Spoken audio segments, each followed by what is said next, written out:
Como que foi isso aí? Isso aí é louco, né? Que época que eles te chamaram para ser ministro? Não, isso daí foi mais ou menos assim que aconteceu. Eu estava na Câmara esses 8 anos. Né? Sim. Então eu via, inclusive, o Bolsonaro lá, com aquela agenda dele.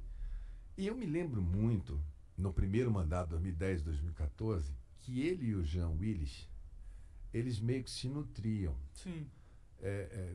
Um do outro, fazendo polêmicas, causando bafafá, e a imagem deles era exposta sempre. Aí ficava um cara filmando ele falando aqui. Eles foram, talvez o Bolsonaro tenha sido o primeiro cara que sacou que internet, que causar, viralizar, né? Ele ficou reinando naquilo dali. E eles, então, eu achava meio estranho e tal, mas era o modo deles fazerem a política deles. Quando foi que eu já não queria mais ser candidato, o então deputado federal Onyx Lorenzoni me pediu, falou, você não consegue dar uma explicação para o Bolsonaro de SUS, de saúde, para ele ter algumas propostas, alguma coisa? Eu falei, posso, eu tinha feito isso para o Eduardo Campos, eu tinha feito isso para o próprio Aécio Neves, de você explicar, igual se alguém perguntar para vocês, vem cá, como é que é a comunicação... Sim. Num canal, você vai falar, senta aí que eu vou te explicar, você começa assim, você pode propor isso, acho que é interessante. Você é o especialista na área e se o governo porque eu sempre fui um deputado temático. Uhum. Todo mundo sabia lá dentro, quando o assunto for SUS, for saúde, for plano de saúde, fala com o Mandetta. O Mandetta é um dos caras que tem que ser escutado. Agora, se o assunto, se a discussão fosse petróleo, Petrobras, não adianta perguntar para mim, porque eu não conheço tanto eu só conheço posto Ipiranga, posto essas coisas, né? O máximo que a gente pede de petróleo é isso aí. Mas enfim, saúde não. Saúde eu era um cara prevento. E eu me elegi também para deputado no Mercosul. Então eu discutia Argentina, Paraguai, Uruguai, Brasil, Chile e Bolívia. Aí me indicaram para discutir saúde em nome do Brasil, Seguridade Social, pelo partido da Alemanha. Aí eu comecei a ver sistemas de saúde do mundo, comecei a estudar sistemas internacionais de saúde para entender o que os caras estão fazendo, que a gente pudesse trazer para cá. Então eu participava num nível muito elevado. Né? E na tua opinião, em que a gente fica atrás? Cara, é um somatório, é uma pergunta boa, mas eu acho que das políticas sociais que a gente tem, saúde, educação, assistência social... Talvez a saúde seja a que tenha a melhor performance com o menor recurso, sabe? Do que é colocado e a melhor performance. Mas muito distante ainda na parte de acesso. Depois que você entra no SUS, depois que você chega no serviço, depois que você está ali dentro, é muito bom. Agora, via crucis para você entrar ali dentro, para você ter o acesso, para você achar o teu vínculo com o seu médico, achar o serviço, fazer o exame... Isso é muito difícil. Então falta hoje organização, falta recurso, mas falta organização do acesso. Tem que informatizar aquilo. Você sabe que na maioria desses postos de saúde, você não pode usar o telefone para ligar lá e falar, oi, bom dia, tudo bem? Eu queria marcar uma consulta, que é fulano de tal. Quer dizer, o Grambel inventou o telefone... Faz tempo. Não tem um telefone do posto de saúde para você marcar uma consulta. Você tem que ir presencialmente lá. Aí o cara fala assim, vão ter 10 vagas. Você fala, tá, que hora que começa a marcação? 7 horas da manhã. Aí você chega lá 10 para as 7, você é um cara pontual. Tem gente dormindo lá desde a meia-noite. Não, eu já cheguei lá no Rio, lá no posto da Xuxa, que era lá no Jacarezinho, 4 horas da manhã, pô. Muito bruto o sistema. Hoje que você poderia fazer um agendamento usando um celular, um aplicativo, né? Vou marcar, tudo bem, você tem uma consulta daqui a uma semana, na véspera, vi uma mensagem, atenção, amanhã, tal horário, você está lá marcado. E o SUS não chegou no telefone, quanto mais na informatização. Então, acho que um trabalho forte de aprimoramento, de acesso ali dentro, porque nessa mesma fila que fica o cara que quer ver se ele está com dor de cabeça, também fica a mulher que está com câncer de mama. E é foda, né? Porque são times diferentes, porque você fala, essa daqui precisa andar. Então precisa ter um regulador desse tráfego aqui atrás. Porque são situações que, se você deixar na fila linear, tem 50 caras com caspa e um infartado em 51. E aí você vai ter um problemão se você ficar esperando os 50 caras com caspa. Então, além de você informatizar para você gerenciar, você fazer a gestão clínica daquilo dali. Agora, a gente já deu passo muito importante, estratégia de saúde da família melhorou muito isso, que são unidades menores que atendem no local, precisa melhorar a capacidade de solução. A formação do médico brasileiro, ela precisa ser rediscutida. Acho que nessa pandemia agora isso ficou muito claro, né? Muita gente perdida, cada um falando uma coisa, quer dizer, não tem uma coisa de academia. Então tem muita coisa para fazer, mas eu vou lhe dizer uma coisa, se não fosse o SUS nessa pandemia agora, a gente ia ter uma barbárie. Porque um dos principais fatores de empobrecimento no mundo é atendimento em saúde em situação grave. Você imaginou essa quantidade toda de gente em CTI sem condição de enfrentar, de pagar? Você precisa ver os dramas que estão rolando na Índia, estão rolando em países que não têm cobertura. Nos Estados Unidos, muita gente não foi para o hospital e morreu. Não porque não soubesse da gravidade, mas porque não tinha dinheiro. Tinha medo de falir, né? Fale. Porque nos Estados Unidos é isso, né? Fale. Qualquer continha lá é contona, $1 milhão de dólares, né? Contona. Eu fiquei lá um tempo, lá é contona. Eu curto toda a ideia do SUS, tudo que o SUS se propõe a fazer, eu acho do caralho. Por exemplo, cuidar de gente lá no Amazonas, ou sei lá. Todo. Sabe? Tudo.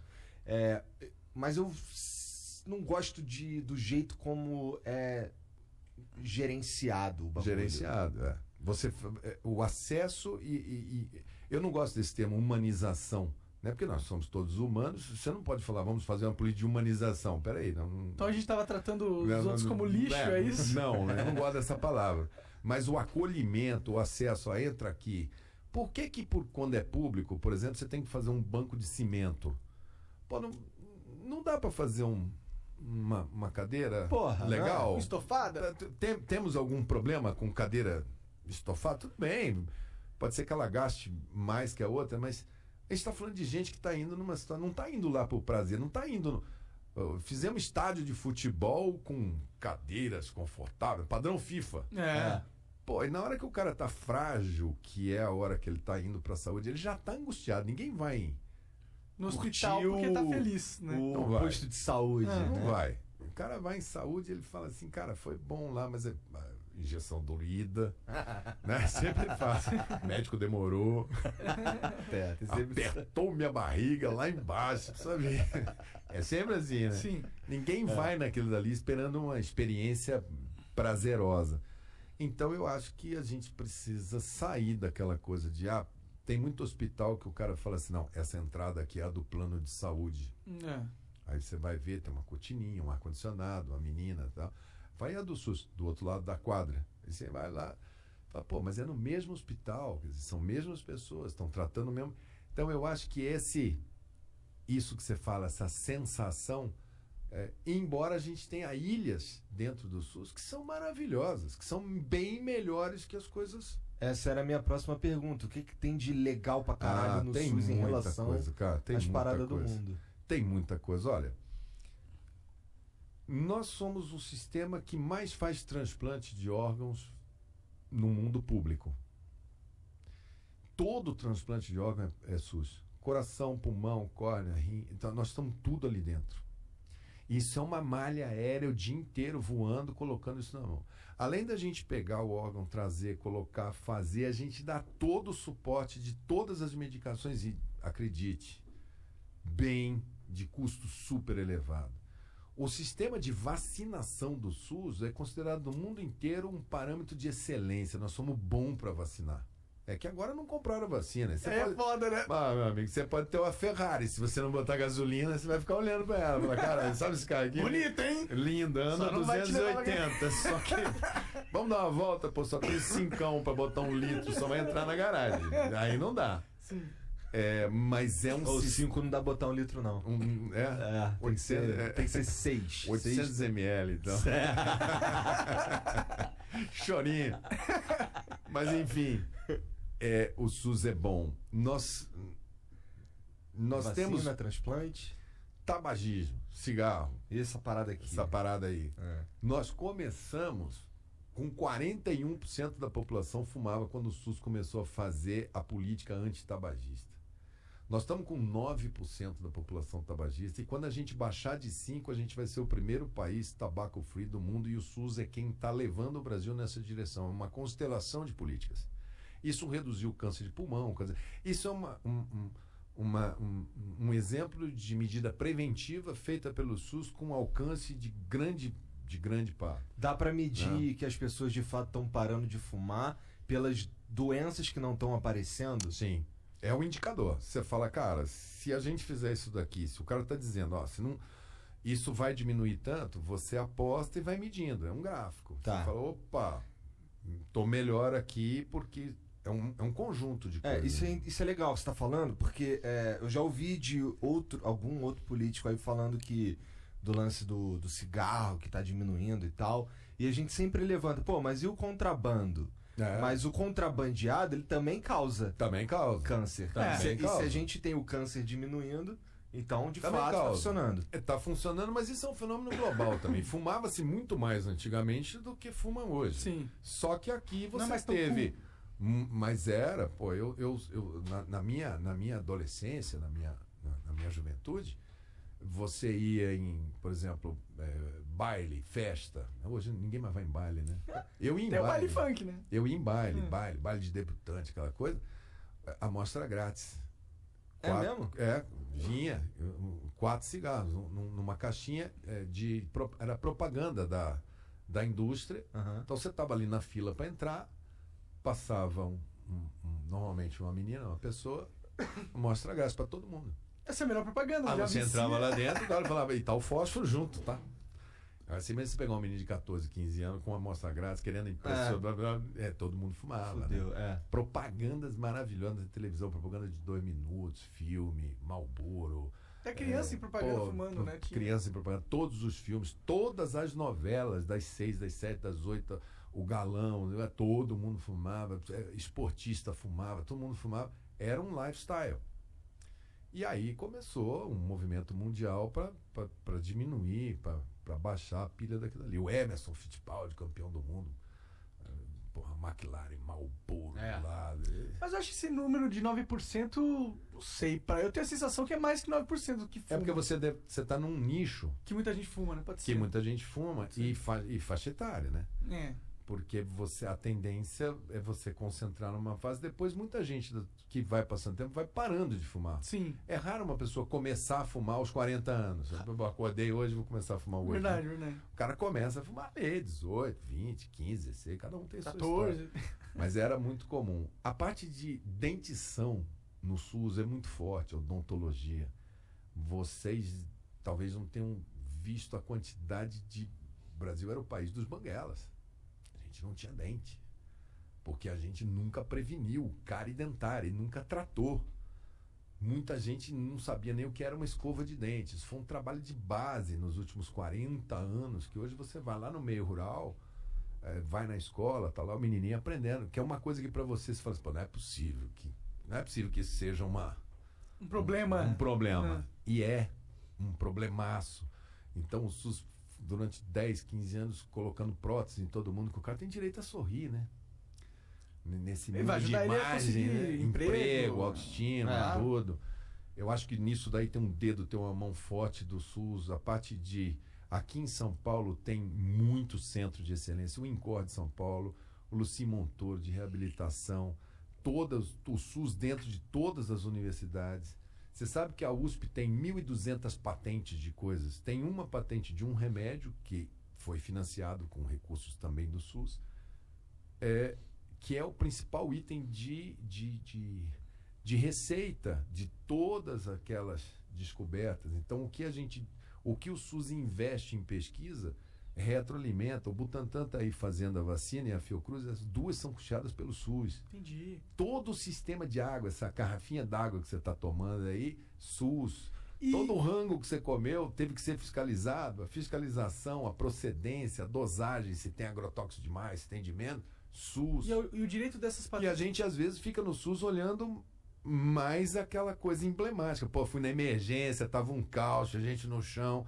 mas o sistema é muito grande, é gigantesco. Pra mim o SUS, quando eu pensava em... O meu terror era ir pro Salgado Filho, lá no Meier, no Rio de Janeiro. E ele virou propaganda de plano de saúde muito tempo, que o cara falava assim, compra esse plano de saúde, senão você vai pro SUS, né?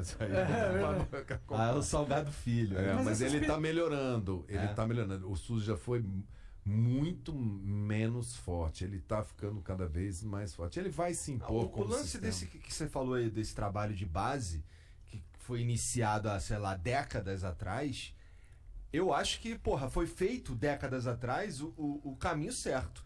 Que era começar um bagulho de base, que não dá voto, mas silencioso. Mas ele vai criar uma sociedade mais forte. É o que eu sinto falta na educação. Eu também. Sabe? Acho que a educação, de todas as nossas políticas, da quantidade de recursos que a gente coloca, é a que mais tinha que devolver mais, porque é onde a gente vai quitar essa dívida social absurda que nós herdamos aí, né? Desse tempo todo. Principalmente via educação. Ela é uma avenida de saída desses programas de pobreza. Ela é a principal avenida de saída. O único jeito do cara ganhar dinheiro é ele ser educado. Ele ser educado, né? E quando você vê que o cara nasceu no Bolsa Família, viveu no Bolsa Família, casou, botou a família dele, você está perpetuando porque você não criou um caminho, um canal. Dentro da educação, você tem as correlatas, pega esporte. Né? Quanta gente no mundo sai através do esporte?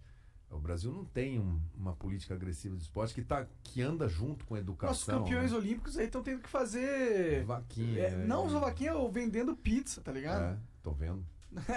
E nós fizemos uma Olimpíada, né? Era pra ter um legado. A chance de um menino de Cuiabá, de qualquer cidade aí do Brasil, de São Luís, de disputar a Olimpíada de 2030, ele sendo bom hoje em algum esporte, é quase zero. Porque não vai. Uma dúvida que eu tenho dessa questão das vacinas, da vacina não, mas dos remédios que a Fiocruz junto com o Butantan produz. É o governo é o SUS que financia, certo? E então essas patentes elas são de direito público, ou seja, a gente é dono? A gente lucra com isso? O Brasil lucra com isso? O Brasil tem algumas coisas que ele lucra e tem coisas que o Brasil fez e colocou à disposição da humanidade. Legal. Que não tem... Mas seria legal a gente poder lucrar, pros gringos, tá ligado? Vender pra ele umas patentes. Você pega, por exemplo, vacina de febre amarela, que é uma doença de país pobre, né? De bioma, né? De mosquito, tropical. Na Amazônia, tropical.